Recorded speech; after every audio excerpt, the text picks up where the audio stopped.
اعوذ باللہ من الشیطان الرجیم بسم اللہ الرحمن الرحیم سورۃ العنکبوت مکیہ۔ اب جو ہے ایک سورت شروع ہو رہا ہے، سورہ عنکبوت، اور یہ سورت جو ہے مکے کے اندر نازل ہوئی ہے۔ الف لام میم، اس کا ترجمہ جو ہے صرف اللہ کو معلوم ہے، اس کے علاوہ کسی کو نہیں معلوم۔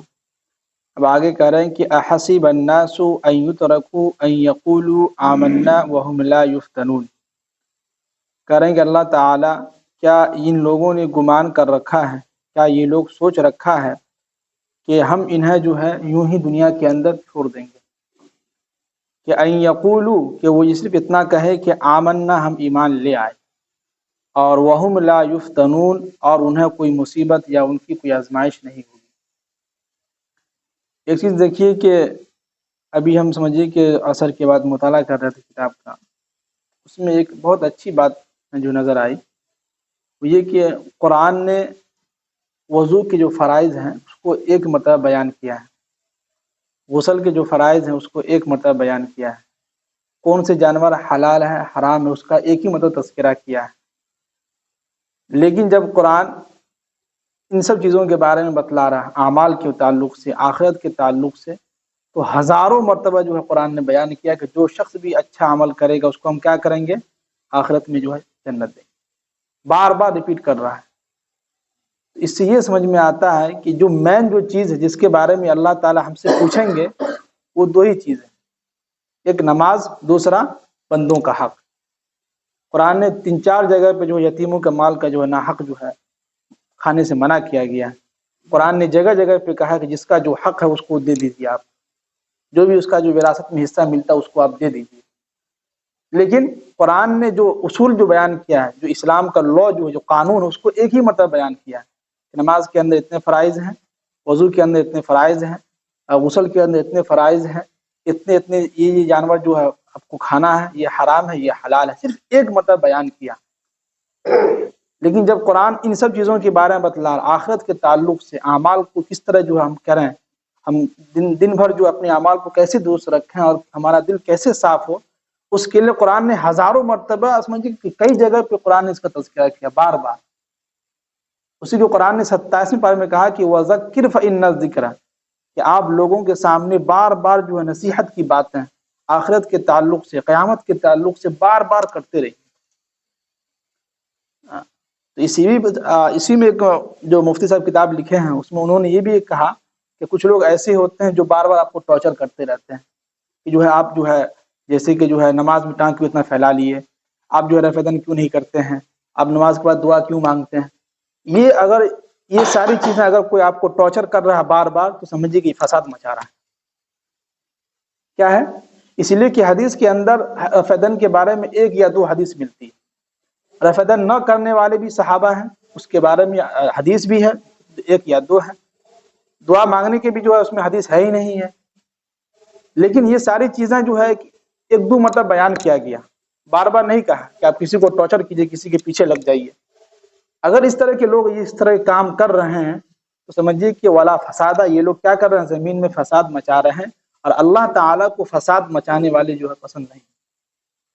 اس لیے جو ہمیں سب سے زیادہ جو قرآن نے ترغیب دیا وہ یہ کہ جس کا جو حق ہے وہ کیا کریں، دے دیں، تاکہ کل قیامت کے دن ہم فری ہو جائیں اور دنیا کے اندر بھی ہم ٹینشن فری زندگی گزاریں۔ تو جو چیز جس کو قرآن نے بار بار بیان کیا اس پہ ہم عمل نہیں کر رہے ہیں، ہے کہ نہیں، اس کو کسی کو ٹارچر بھی نہیں کر رہے، چپ چاپ بیٹھے ہوئے ہیں۔ لیکن جس کو قرآن نے 1-2 مرتبہ بیان کیا اس کے پیچھے لوگ لگے ہوئے ہیں۔ حدیث نے جس چیز کو 1-2 مرتبہ بیان کیا اس کے پیچھے لگے ہوئے ہیں۔ منتخب احادیث میں آپ سنے ہوں گے کم سے کم 100 یا 50 جو ہے ہزاروں حدیثیں ہیں جس میں اللہ کے نبی نے فرمایا کہ ایک مسلمان دوسرے مسلمان کے بھائی ہے، سب کا حق ادا کر۔ اکرام مسلم پورا ایک باب بیان کیا ہے، کیا کہتے ہیں رسول اللہ صاحب۔ لیکن جب جو اسلام کا جو قانون بیان کیا اس کو ایک ہی مرتبہ بیان کر دیا۔ تو ہمیں بھی اس پہ غور کرنا ہے کہ قرآن بار بار ہمیں آخرت کے تعلق سے کیوں بتلا رہا ہے۔ اس لیے کہ ہمارے زندگی کے اندر ہمارے ذہن میں یہ بات رہے کہ ہمیں موت آنی ہے، ہمیں ایک دن کیا کرنا ہے، مرنا ہے۔ کل قیامت میں اللہ تعالی ہم سے پوچھیں گے، ایک اللہ کا حق، دوسرا بندوں کا حق، بس 2 ہی چیزیں ہیں۔ اور یہاں پر بھی یہ ہوتا تھا کہ کفار و مشرکین جو ایمان لے آتے تھے وہ یہ سمجھتے تھے کہ صرف ہم ایمان لے آئے ہیں اور ہمارے اوپر جو کوئی مصیبتیں نہیں آئیں گی. نہیں نہیں، قرآن کہہ رہا ہے کہ اگر آپ ایمان لائے ہیں تو ایمان لانے کے بعد آپ کے اوپر جو مصیبتیں آئیں گی، تکلیفیں آئیں گی، اس کو برداشت کرنا ہوگا، اس کو صبر کرنا ہوگا. جیسے کہ حضرت بلال رضی اللہ تعالیٰ عنہ کے بارے میں آپ نے واقعہ سنا، کتنے ان کے اوپر مصیبتیں آئی، کتنی تکلیفیں ان کو دی گئی ایمان لانے کے بعد، لیکن پھر بھی جو ہے ایمان سے پھرے نہیں. کہا کہ نہیں، ہم پھر بھی کہیں گے احد احد، اللہ ایک ہے، اللہ ایک ہے. اس لیے ہمیں اپنی زندگی کے اندر ہم یہ نہ سوچیں کہ ہم نماز والے ہیں، ہم نماز ادا کرتے ہیں، روزہ رکھتے ہیں، وقت پہ زکوٰۃ دیتے ہیں، سب کچھ کرتے ہیں، پھر بھی ہماری زندگی مصیبت کیوں آ رہی ہے. تو ہمیں گھبرانا نہیں ہے، صبر کرنا ہے. اور یہی تو ایمان والوں کی نشانی ہے. جو سچے پکے مسلمان، جو مومن ہیں، ان کے اوپر مصیبتیں آتی ہیں، یہ اس کی پہچان ہے کہ آپ پکے سچے مومن ہیں. اگر نہیں آ رہی ہیں تو سمجھیے کہ مطلب ہے کہ اللہ آپ سے کیا ہے، ناراض ہے. آگے فرمایا کہ وَلَقَدْ فَتَنَّ الَّذِينَ مِن قَبْلِهِمْ، کہ اے نبی صلی اللہ علیہ وسلم آپ ان سے کہیے کہ اس سے پہلے جو لوگ تھے، جو قوم تھے، ہم نے ان کے اوپر بھی مصیبتیں ڈالی، ہم نے ان کو بھی آزمایا ہے، ہم نے ان کا بھی امتحان لیا ہے. تو فَلَيَعْلَمَنَّ اللَّهُ الَّذِينَ صَدَقُوا، تو اللہ تعالیٰ بخوبی جانتا ہے، اور وہ شخص جان کے رہے گا. اللہ تعالیٰ کو بخوبی معلوم ہے کہ کون انسان سچا ہے. کیا ہے؟ کون انسان سچا ہے، کون انسان کتنا کام کر رہا ہے، کون انسان کتنا محنت کر رہا ہے، کیا کر رہا ہے، نہیں کر رہا ہے. کس کو معلوم ہے؟ اللہ کو معلوم ہے. اور کل قیامت کے دن ہمیں معلوم چل جائے گا کہ دنیا کے اندر کون انسان اچھا تھا، کون خراب تھا. اور آگے یہ فرمائیں کہ وَلَيَعْلَمَنَّ الْكَاذِبِينَ، اور یہ بھی پتہ چل جائے گا کہ کون انسان جھوٹا تھا. کیا تھا؟ کون انسان جھوٹا تھا. اب آگے کہہ رہے ہیں کہ ام حسب الذین یعملون السیئات، کچھ لوگ یہ گمان کرتے ہیں کہ ہم جو برے اعمال کر رہے ہیں تو ان یسبقونا، ہم جو ہے گزر جائیں گے. کیا مطلب؟ کہ ہم جو ہے نیک گناہ کے کام کر رہے ہیں، ہمارے اوپر کوئی مصیبتیں نہیں آ رہی ہیں، اس کا مطلب کہ ہم کیا کریں گے، بچ جائیں گے، اور ہم بچ جائیں گے. اور جو لوگ نیک لوگ ہیں ان کو ہم کہتے ہیں دیکھو ہمارے اوپر تو خوب جو ہے مصیبتیں کچھ بھی نہیں آ رہی، ہم خوب جو ہے گناہ کر رہے ہیں، ایک دم مستی کی زندگی گزار رہی ہے. تو قرآن نے کہا کہ وہ یہ مت سمجھے، جو لوگ یہ سوچ رہے ہیں کہ ہم گناہ کر کے آگے سے نکل جائیں گے، چھوٹ جائیں گے اللہ کے دربار سے، نہیں نہیں، ایسا کبھی نہیں ہونے والا ہے. سا ما یحکمون، تو یہ جو پلان بنا رہا ہے، جو اس کے دماغ کے اندر چل رہا ہے، یہ بہت ہی گھٹیا پلان ہے، بہت ہی گھٹیا جس کا انمان ہے. یعنی یہ بہت ہی گھٹیا سوچ ہے. جو لوگ یہ سوچتے ہیں کہ ہم گناہ کر لیں گے اور گناہ کے بعد آخرت میں کیا ہوگا، بچ جائیں گے، نکل جائیں گے، چپکے سے نکل لیں گے، ایسا کبھی نہیں ہوگا. اور آگے فرمائیں کہ من کان یرجو لقاء اللہ، جو شخص بھی اللہ سے ملاقات کا امید لگائے ہوا ہے، یعنی جو شخص بھی اپنے دل کے اندر اس کی خواہش ہے کہ اللہ تعالیٰ سے کیا ہوگی، ملاقات ایک نہ دن ضرور ہوگی، تو فإن اجل اللہ لآت، تو بے شک اللہ تعالیٰ جو ایک متعین وقت رکھا ہے قیامت کے وقت کا، اس وقت تک وہ صبر کرے اور وہ انتظار کرے کہ ایک نہ ایک دن انشاءاللہ کیا ہوگی، اللہ سے ملاقات ہوگی. اور وَهُوَ السَّمِيعُ الْعَلِيمُ، اور بے شک اللہ تعالیٰ جو ہے سننے والا بھی ہے اور جاننے والا بھی ہے. آگے فرمائے کہ وَمَنْ جَاهَدَ فَإِنَّمَا يُجَاهِدُ لِنَفْسِهِ، کہ جو شخص بھی اس دین کے اندر ایمان لانے کے بعد نیکی کا کام کرنے میں محنت کرے گا تو فَإِنَّمَا يُجَاهِدُ لِنَفْسِهِ، تو اس میں جو کیا ہوگا، فائدہ ہوگا. یعنی جو شخص جتنا محنت کرے گا اس کو اتنا ہی فائدہ ہوگا. جیسے کہ یہاں پہ دین کے راستے میں، اللہ کے راستے میں آپ نے نکلا، بہت تکلیف ہوئی ہے کہ نہیں، جماعت میں نکلنے میں کتنی تکلیف ہوتی، دل نہیں کرتا جانے کا، جو ہے سب کچھ چھوڑ کے جانا، بال بچوں کو، زمین کو، سب کچھ کو چھوڑ کے جانا اتنا عجیب لگتا ہے، ایسا لگتا ہے کہ کوئی ہم سے کچھ چھین لیا ہو. لیکن اگر اس میں محنت کریں گے، ہم نکلیں گے، جیسے کہ ابھی عشاء کی نماز کے لیے ہم لوگ آئے ہیں، دل نہیں کر رہا تھا، لیکن ٹھنڈی کا موسم آ رہا، دھیرے دھیرے نہ چاہتے ہوئے ہم کیا کر رہے ہیں، اللہ کا ڈر ہے دل کے اندر، محنت ہے، مشقت سے کیا کر رہے ہیں، مسجد آ رہے ہیں. تو اس کا سبب اللہ تعالیٰ کیا ہے، اس میں ہمارا خود اپنا فائدہ ہے. کیا ہے؟ اپنا خود اس میں فائدہ ہے. تو قرآن یہی کہہ رہا ہے کہ وَمَنْ جَاهَدَ، جو شخص بھی دین کے اندر محنت کرے گا، جتنا بھی محنت کرے گا، تو فَإِنَّمَا يُجَاهِدُ لِنَفْسِهِ، تو اس کو اس میں اتنا ہی فائدہ ہوگا. جیسے کہتے ہیں کہ جتنا آپ محنت کیجیے گا اتنی آپ کی کمائی ہوگی، اتنا آپ کیا کریں گے، ترقی کریں گے، اتنا جو آپ اچھا نمبر لائیں گے امتحان کے اندر. ان اللہ بے شک اللہ تعالی لغنی عن العالمین دنیا سارے جہاں کے لوگوں سے کیا ہے بے نیاز ہے، کوئی خبر نہیں۔ کیا مطلب کہ اگر ہم اس دنیا کے اندر کوئی بھی بندہ نیک اعمال نہیں کرے گا تو اللہ کو کوئی فرق نہیں پڑنے والا ہے کہ نہیں؟ اگر سمجھیے کہ مان لیجیے پوری بستی کے لوگ اگر کوئی بھی اللہ کا نماز یعنی کہ نماز کی پابندی نہ کرے، کوئی بھی شخص جو ہے اللہ کی بات نہ مانے تو اللہ کو کوئی فرق نہیں پڑنے والا ہے، کوئی اس کو مطلب نہیں ہے اس سے، اس لیے کہ اللہ نے صاحب کہا ہم نے آخرت رکھا ہے، آخرت میں آؤ گے، نیک اعمال رہے گا تو ہم جنت میں ڈالیں گے، نہیں رہے گا تو کہاں ڈالیں گے؟ جہنم، بس اس لیے اللہ تعالیٰ کوئی فرق نہیں ہے۔ ہاں اگر اس کے بدلے میں اس کے دوسری طرف دیکھیے، اگر کوئی شخص نیک اعمال کر رہا ہے تو اس کی وجہ سے اللہ کو بھی کوئی فرق نہیں پڑنے والا۔ اس سے مطلب یہ نہیں کہ اگر ہم نیک اعمال کر رہے تو ہم اللہ پر احسان کر دیے، اللہ کے خزانے میں کچھ جو ہے زیادتی ہو جائے گا، نہیں نہیں، کچھ بھی نہیں ہوگا۔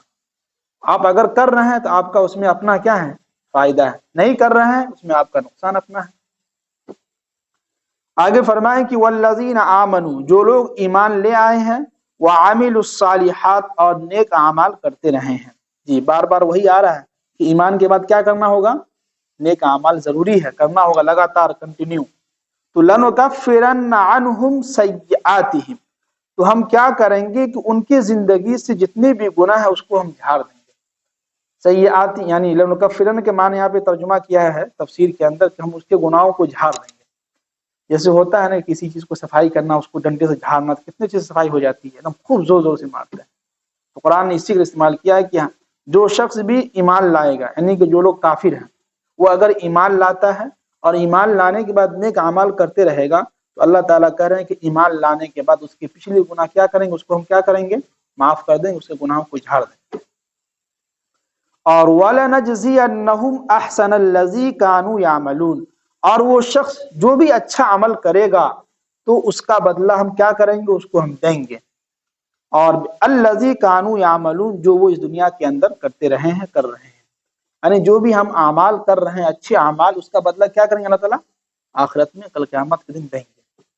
تو اللہ تعالیٰ والدین کے بارے میں بتلا رہے ہیں کہ وَوَصَّيْنَا الْإِنسَانَ بِوَالِدَيْهِ حُسْنًا، کہ ہم نے انسانوں کو ایک وصیت کی ہے کہ وہ جو اپنے والدین کے ساتھ اچھا سلوک کریں، ماں باپ کے ساتھ کیا کریں؟ اچھا سلوک کریں۔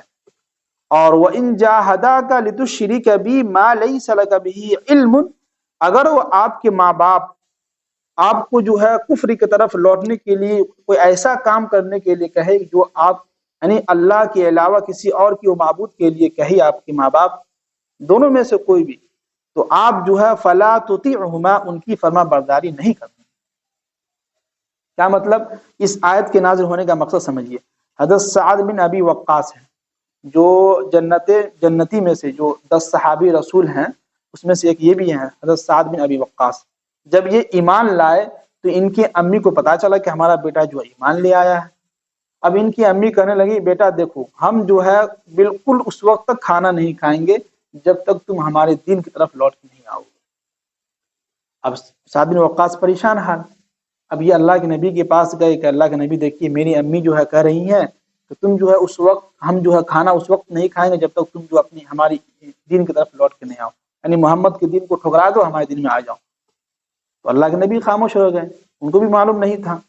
تو فوراً قرآن پاک کی یہ آیت نازل ہوئی کہ اے نبی کہیے کہ جو شخص بھی جن کے بھی ماں باپ زندہ ہیں ان کے ساتھ اچھا سلوک کرنا، چاہے وہ کافر ہو، مشرک ہو، کچھ بھی ہو، کیسا بھی ہو، ان کی آپ کو فرما برداری کرنی ہوگی۔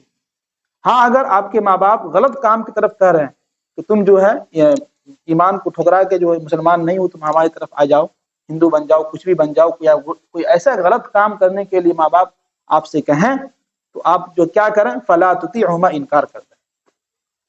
تو حدیث میں آتا ہے کہ 3 دن تک جو ہے صحابی رسول کی امی جو نہیں کھائی، 3 دن کے بعد جو ہے خود وہ مایوس ہے کہ کھانے لگی۔ تو ہمیں بھی جو ہے جن کے ماں باپ زندہ ہیں وہ کوشش کریں کہ اپنے والدین کے ساتھ اچھا سلوک کریں۔ دوسرا یہ دیکھیے کہ لوگ یہ سمجھتے ہیں ماں باپ کہ جو ہے صرف اولاد ہی جو ہماری عزت کریں، نہیں، یہ اس وقت ہوگا جب آپ اپنے اولاد کو عزت دیں گے۔ آپ اگر اپنے اولاد کو کچھ سکھائیں گے، اچھی تربیت دیں گے تو آگے چل کے وہی اولاد کیا ہوگا؟ آپ کی عزت کریں گے، یعنی جو آپ بوئیں گے وہی کیا کریں گے؟ کاٹیں گے۔ آپ اگر دھان کھیت کے اندر بوئیے گا تو دھان ہی نکلے گا، گیہوں نہیں نکلے گا۔ اگر ہم بچپن سے ہی اپنے بچوں کو صحیح سے تربیت دیتے، ان کو سکھاتے، ان کے ساتھ اچھے سے پیش آتے، اپنے بچوں کو عزت دیتے، تو آگے چل کے وہی اولاد آپ کی عزت کرتا، آپ کا احترام کرتا۔ لیکن اگر آپ نے شروع سے ہی اپنے بچوں کو جو ہے خوب بےعزتی کیا، جہاں تہاں تھپڑ لگاتے رہے، جب دیکھا مار کے پیٹ کے جو ہے برابر کر رہے ہیں، تو یہ اولاد کیا ہوگا؟ آپ کی نافرمانی کرے گا آگے چل کے۔ پھر آپ جو ہے شکایت کرتے پھریے کہ ہماری اولاد کیا ہے، نافرمانی کر رہا ہے۔ تو نافرمانی تو کرے گا ہی۔ جب آپ اپنی اولاد کی عزت نہیں کیجیے گا تو اولاد بھی آپ کی کیا ہوگا؟ عزت نہیں کرے گا۔ دونوں ہاتھ سے تالی بجتی ہے، ایک ہاتھ سے تالی بجتی نہیں ہے۔ آگے فرمایا کہ الی مرجعکم، تو تم سب کو جو ہے میری طرف لوٹ کے آنا ہے۔ فانبئکم بما کنتم تعملون، تو ہم تمہیں بتلا دیں گے کہ جو کچھ بھی تم دنیا کے اندر کیے ہو، ہم سب کچھ تمہیں بتلا دیں گے۔ تو اتنے ساری آیات کی سمجھیے کہ ایک صفحہ کے اندر اللہ تعالی ہمیں جو ہے دو تین چیزیں بتلائیں۔ ایک یہ کہ دیکھیے ہمیں بار بار جو جس چیز کا تذکرہ قرآن میں ملتا ہے وہ یہ کہ ہمیں اعمال پر فوکس کیا جائے، ہے کہ نہیں؟ ہم جو ہے آخرت کو یاد کریں، قیامت کو یاد کریں، نیک اعمال کرتے رہیں مستقل۔ دوسرا اس کے بعد یہ بھی ہے کہ ہم جتنا محنت کریں گے دین کے اندر اتنا ہمارا کیا ہوگا؟ اپنا فائدہ ہوگا۔ تیسری بات یہ کہ ہم جو ہے اپنے والدین کے ساتھ کیا کریں؟ اچھا سلوک کریں، ان کے ساتھ اچھے سے بات کریں، برتاؤ کریں، ان سے جو ادب سے پیش آئیں۔ اور جس کا جو حق ہے وہ جو ہے آپ کیا کہیں؟ ہم لوگ سب لوگ، ہم اپنے آپ سے بھی کہنا، سب سے بھی کہنا، جو لوگ سنیں ان سے بھی، کہ جس کا جو حق ہے وہ ضرور دیجیے، جو بھی حق بنتا ہو وہ ضرور بالکل دیجیے۔ اللہ تعالی ہم سب کو عمل کی توفیق نصیب فرمائے۔ سبحان اللہ۔